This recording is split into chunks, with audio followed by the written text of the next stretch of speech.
Je ne sais pas si vous voyez, mais je suis en habit de Jasmine aujourd'hui.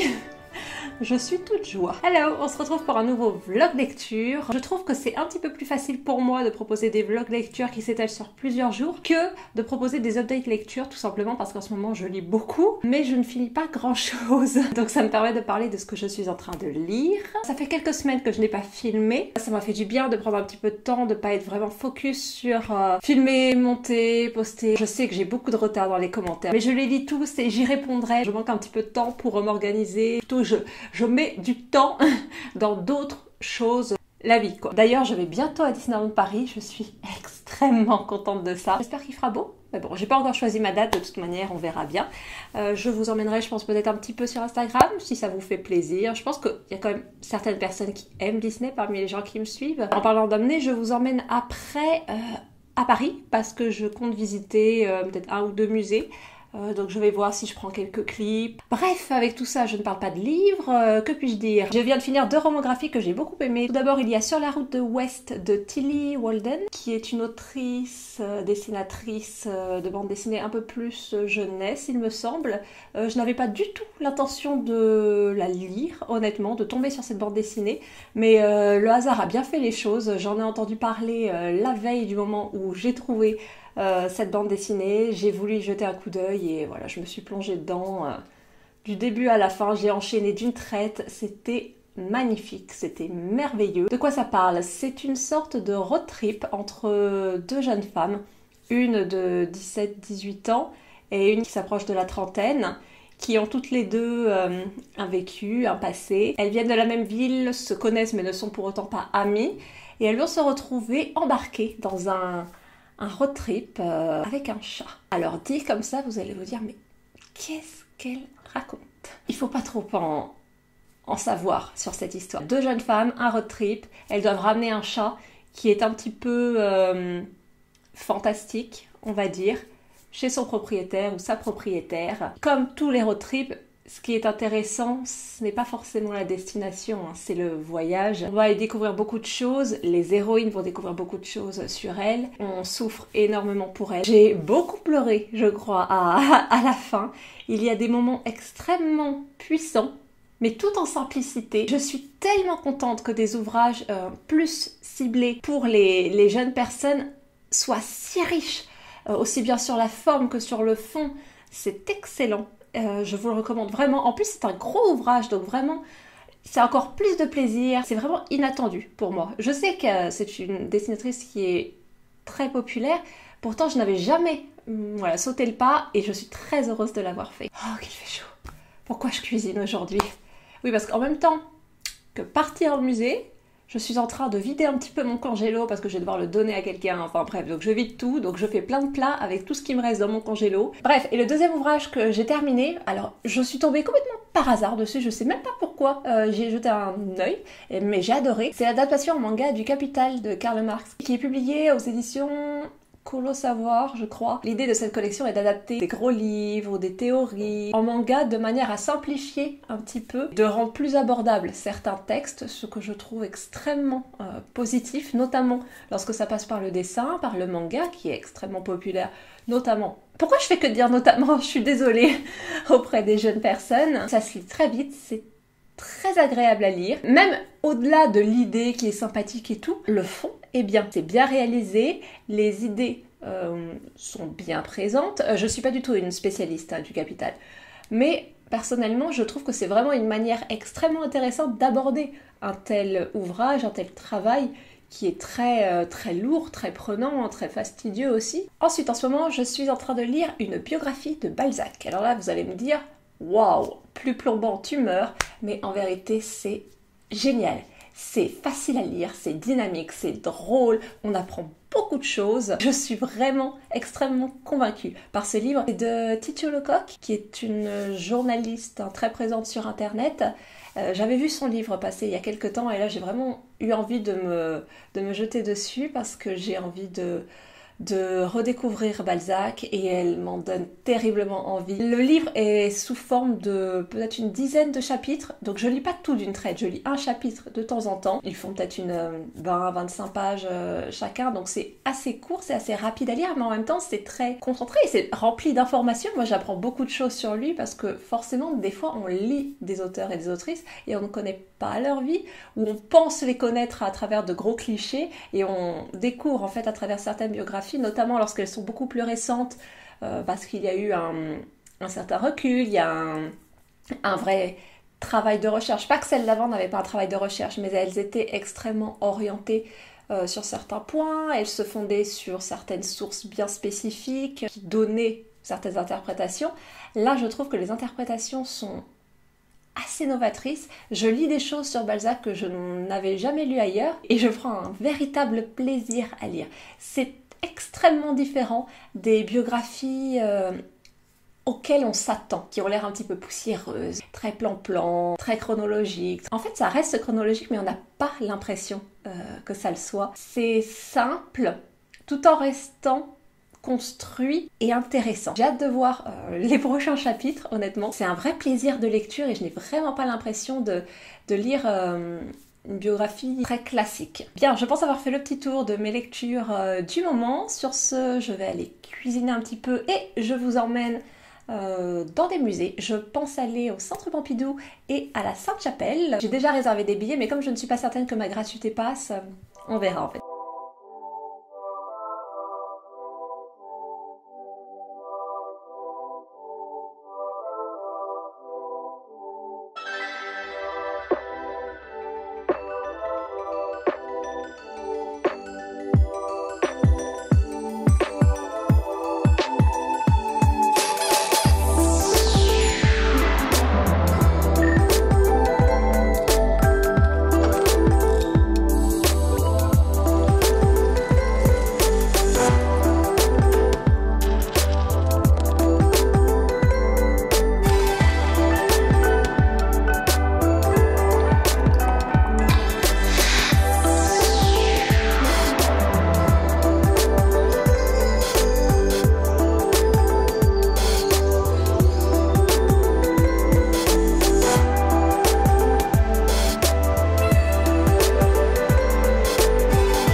Décor pour une nouvelle journée. Je vais vous parler donc de mes lectures en cours, mais avant toute chose, je vais peut-être vous présenter quelques livres que j'ai achetés ces derniers temps. Je sais que je montre un peu plus les livres que j'achète en ce moment. Je sais pas, j'en ai un peu envie, je pense que c'est l'été qui fait ça. C'est pas quelque chose auquel il faut s'habituer, je pense. Là, je le fais notamment parce qu'ils sont excessivement peu cher, hein, et surtout ça à 1 euro quasiment. Si je dépense 10 euros par mois, ça me fait 10 livres, donc forcément tout de suite ça paraît impressionnant, mais voilà, 10 euros, sachant que j'ai pas beaucoup de dépenses personnelles hors de ce qui me fait vivre. Voilà, je trouve pas ça exagéré. Donc on va commencer tout de suite. Je suis tombée sur cet essai de Virginia Woolf intitulé « Elle » au pluriel. Comment pouvais-je passer à côté? Je ne connaissais même pas cet essai. D'ailleurs, c'est ma lecture en cours. Dans cet essai, Virginia Woolf propose des avis littéraires sur des œuvres d'autrices. Clairement, il semblait destiné à ma personne lorsque je l'ai trouvé. Elle parle d'autrices comme... Alors, de qui elle parle? Dorothy Osborne, Madame de Sévigné, il me semble, Dorothy Wordsworth. Il y a aussi Mary Wollstonecraft, qui est la mère de Mary Shelley. Ce sont toutes les deux des femmes très très intéressantes d'ailleurs. Donc voilà, petit essai de Virginia Woolf. J'en profite pour parler de ma lecture du moment. Enfin, ma lecture du moment, honnêtement, j'ai commencé la préface. D'ailleurs, la préface qui est écrite par un homme, et ça se sent tellement... Franchement, je le savais quand j'ai lu la préface. J'aurais pu le parier. Maxime Robert, qui l'a traduit et préfacé, présenté. Ça, c'est intéressant quand même. Le fait que le traducteur puisse être la personne qui présente l'ouvrage. J'aime bien. J'ai aussi pris Mad Woman de Joyce Carol Oates. Je ne sais pas du tout de quoi ça parle. Je sais juste que j'ai envie de lire plus de livres de cette autrice. J'en ai lu peut-être 2 seulement. Celui-ci a été assez populaire, il me semble. Il a eu meilleur roman étranger 2013 chez Lire. Enfin bref, c'est vraiment un livre dont on a parlé à un certain moment. Une de mes collègues m'a dit qu'elle n'a pas pu le finir, mais je ne sais pas pourquoi. Je ne sais pas si c'est parce que c'était mauvais ou si c'est parce que c'était trop difficile à lire. D'ailleurs, c'est quelque chose dont on parle beaucoup entre nous. J'ai de la chance d'avoir des collègues qui lisent beaucoup. Et on parle de nos lectures. On a des goûts littéraires assez similaires, alors qu'on vient d'horizons extrêmement différents, même de pays et de cultures différentes, donc forcément. Mais on se retrouve dans pas mal d'autrices, Virginia Woolf notamment. Qu'est-ce que je disais? Ah oui, le fait que des fois, il était extrêmement compliqué de lire certains livres parce que ça touchait trop à ce qu'on connaît, parce que des fois on a besoin d'un peu plus d'évasion, et j'espère, en fait je sais pas ce que j'espère, j'ai envie d'être touchée et en même temps j'ai pas envie d'être trop touchée. Si vous avez déjà lu ce livre, Mad Woman, c'est ça? Ouais, c'est ça. N'hésitez surtout pas à m'en parler, je serais vraiment ravie d'avoir d'autres avis à ce sujet. On continue avec Sarah Waters, que je n'ai toujours pas lu et pourtant dont j'achète tous les livres.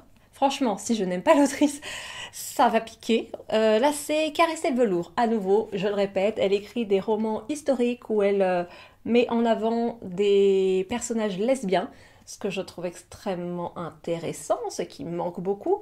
Et elle met souvent en avant des pans de l'Angleterre victorienne, ce genre de choses, qui est aussi une période que j'aime et que souvent on associe à un univers très Dickens ou très, on va dire, Jack l'Éventreur. Là, j'ai envie de voir l'Angleterre victorienne sous un autre angle et elle en propose a priori un intéressant. Comme d'habitude, il y a des twists chez elle, à ce que j'ai compris. On verra ça. L'incivilité des fantômes de River Solomon, je vous en ai parlé dans les livres que je souhaitais lire, dans ma wishlist, c'est ça. Et je l'ai trouvé en occasion. Donc quelle chance, je m'attendais vraiment pas à le trouver en occasion parce qu'il n'est pas encore sorti en poche, il me semble. Il va bientôt l'être, mais pas encore. Et en très très bon état, donc grosse surprise. J'ai vraiment hâte de m'y mettre. C'est un ouvrage de science-fiction qui parle d'une héroïne, il me semble, noire, qui se trouve être dans un vaisseau spatial qui est en gros le dernier vaisseau pour quitter le monde, la planète Terre, je veux dire, et pour établir une sorte de colonie, mais qui est déjà à nouveau dominée par des blancs, enfin quelque chose comme ça.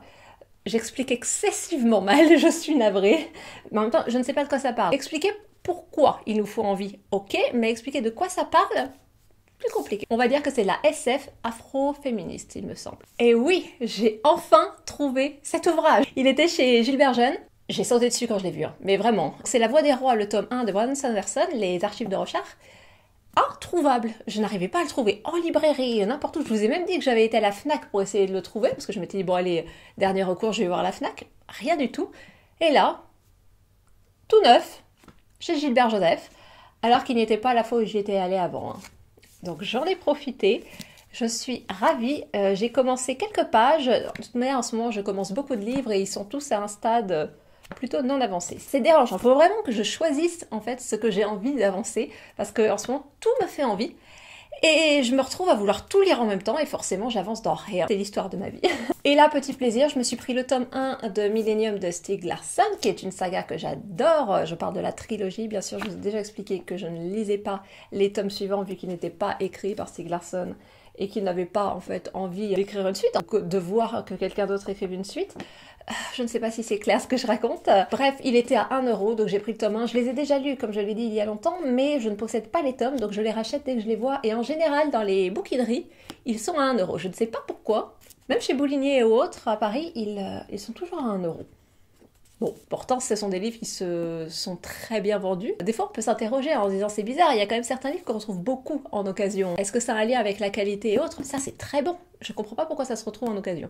Mais bon, tant mieux pour moi. Donc voilà, là, c'était mes derniers achats livresques en ce moment. Qu'est-ce que je lis? Alors, je lis le Virginia Woolf que je vous ai montré. Je pense que c'est celui que je vais emmener au travail avec moi parce qu'il est tout petit, c'est vraiment pratique, il est hyper léger. Je lis aussi, ou du moins j'écoute, un livre audio, Soif d'Amélie Nothomb. Alors là, extrêmement surprenant de ma part, parce que j'ai déjà expliqué dans une vidéo que je ne lisais plus d'Amélie Nothomb depuis des années, mais j'ai eu tellement de bons retours sur Soif, et le thème m'intéressait. Je suis fascinée par la religion. Je sais qu'il y a des gens qui détestent lire des livres à ce sujet. Moi, j'adore ça, notamment, je pense, parce que je suis profondément athée. Je n'ai aucune foi. Et je ne suis pas un être de foi, je ne suis pas un être de croyance, et je suis toujours fascinée par ça. J'en suis à la moitié, c'est le récit, plutôt le monologue de Jésus lors des derniers jours et instants de sa vie avant de mourir et avant d'être ressuscité. Je ne sais pas trop si j'aime ou si j'aime pas, je trouve ça plaisant à écouter. J'apprends pas grand chose de nouveau. C'est assez simple, je trouve, dans la manière d'écrire, mais ça reste plaisant. Donc pour le moment, je n'ai pas trop d'avis, qu'ils soient en positif ou en négatif. Je crois que j'aime bien. En même temps, je trouve ça un peu simple. Mais comme le thème m'intéresse, peut-être que je lui donne un peu plus d'importance que ce qu'il n'en a en général, genre par rapport à mes goûts personnels, bien entendu. Il n'y a pas de goût meilleur que les autres. J'ai entendu en tout cas que la fin était très belle, donc j'ai hâte de voir ça. C'est vrai que le titre m'intéressait parce qu'il y a quelques semaines, je vous en ai parlé, j'ai lu un livre de Charlotte Delbo, le premier tome d'Auschwitz et après, de sa trilogie qui parle de son temps passé dans les camps d'extermination. Et elle aborde le sujet de la soif, mais elle l'aborde d'une manière tellement à la fois forte et tellement terrible. Et j'y ai vu un lien tout simplement en fait lorsque j'ai vu des avis sur Soif d'Amélie Nothomb. Je me suis dit qu'il fallait que j'essaye. Maintenant, de temps en temps, comment je choisis mes lectures et autres, de temps en temps, c'est des petites choses comme ça. Je fais peut-être des liens. Le thème de la soif m'intéresse énormément. Je pense que je vais chercher d'autres ouvrages où cette notion revient, parce que je pense qu'on peut énormément proposer à ce sujet. Sinon, qu'est-ce que je peux raconter? Ah, il y a quelques jours, le livre Les Deep Team d'Agatha Christie a enfin changé de nom. Mais je n'y croyais pas du tout. En plus, Ils étaient 10, c'est le nouveau titre. Je trouve ça super bien comme titre. Je m'attendais vraiment pas à ça. Bon, le titre anglais reste meilleur. C'est And Then There Were None, but... Mais en français, c'est difficilement traduisible ainsi. Ça voudrait dire... puis il n'y en eut plus, puis il n'y en eut plus aucun. Donc c'est très compliqué à prononcer. Honnêtement, j'ai refait ce passage au moins 4 fois. Et même à retrouver pour que les gens s'y retrouvent. Ils étaient 10, c'est vraiment bien. Mais vraiment, c'est un soulagement pour moi. Et pour beaucoup de monde en fait. Et c'est d'ailleurs fou parce que je parlais exactement de ça il y a quelques jours. Et je raconte complètement ma vie. Mais bon, comme c'est littéraire, je pense que je peux en parler. Ça fait des années que j'attends que ça change. Et j'ai posté une vidéo il y a quelques années sur les livres qui me font le plus peur, je crois. Et j'avais mentionné ce livre et j'expliquais déjà à quel point j'étais mal à l'aise sur le fait de à la fois montrer et la couverture horrible que je possède et voilà, prononcer le titre parce que ça n'a aucun intérêt alors qu'on sait très bien que c'est un titre qui a été déjà changé dans toutes les langues. Et on était les seuls en France à regarder ce titre et j'étais très mal à l'aise à l'idée de l'écrire, de le prononcer, parce que ça peut blesser et parce que c'est absolument incorrect et c'est raciste et c'est tout ce qu'on ne veut pas et tout ce qui ne doit pas et plus être. Et c'est vraiment une bonne chose qu'ils aient enfin décidé de changer ce titre. Je pense que je me rachèterai une version avec ce nouveau titre d'ailleurs. Parce que c'est un livre que j'adore particulièrement. Et maintenant je peux encore plus en parler sans être un peu réfractaire à l'idée de prononcer le titre premier. Sur ce, je pense que je vais aller cuisiner un petit peu. J'ai prévu de filmer une vidéo pour tout vous dire, donc là vous verrez si elle sort ou si elle sort pas. J'ai posté il y a quelques semaines une vidéo vous demandant de me poser des questions pour une foire aux questions. Je pense que je vais répondre tout à l'heure parce que j'ai beaucoup de crêpes à préparer et assez peu de temps. Je vais essayer de répondre aux questions en préparant mes crêpes parce que sinon j'arriverai jamais à le faire. Combien de livres papier possèdes-tu? Des centaines, des milliers je dirais peut-être. Je sais pas du tout combien j'en possède. Je possède également beaucoup d'e-books. Tous les classiques. Je les télécharge aussi en e-book, ça me permet d'avoir une version avec moi tout le temps. Bref, donc je vais aller faire ça. Ensuite, j'ai envie de lire ça, je pense. Sachant que j'ai aussi le Chaviré de Lola Lafont, qui me tente beaucoup. J'avais beaucoup aimé, comment ça s'appelait, Merci Mary Patty, il me semble, il y a 2 ans. Ça faisait vraiment partie de mes ouvrages préférés de l'année. C'était différent et je trouvais ça extrêmement agréable en période de rentrée littéraire d'avoir des livres différents. Celui-ci, cette année, est plus actuel, hein. Il tourne autour d'une danseuse dans une émission à la Drucker qui voit ressurgir son passé où elle a été abusée par un homme ou par des hommes, je ne sais pas encore. Et donc c'est très actuel, c'est très touchant, forcément. C'est un sujet, moi, qui me touche, qui me concerne, pour plein de raisons. De toute manière, il devrait concerner tout le monde, hein, bien entendu. Je vous retrouve dans quelques jours pour vous donner des avis sur mes lectures.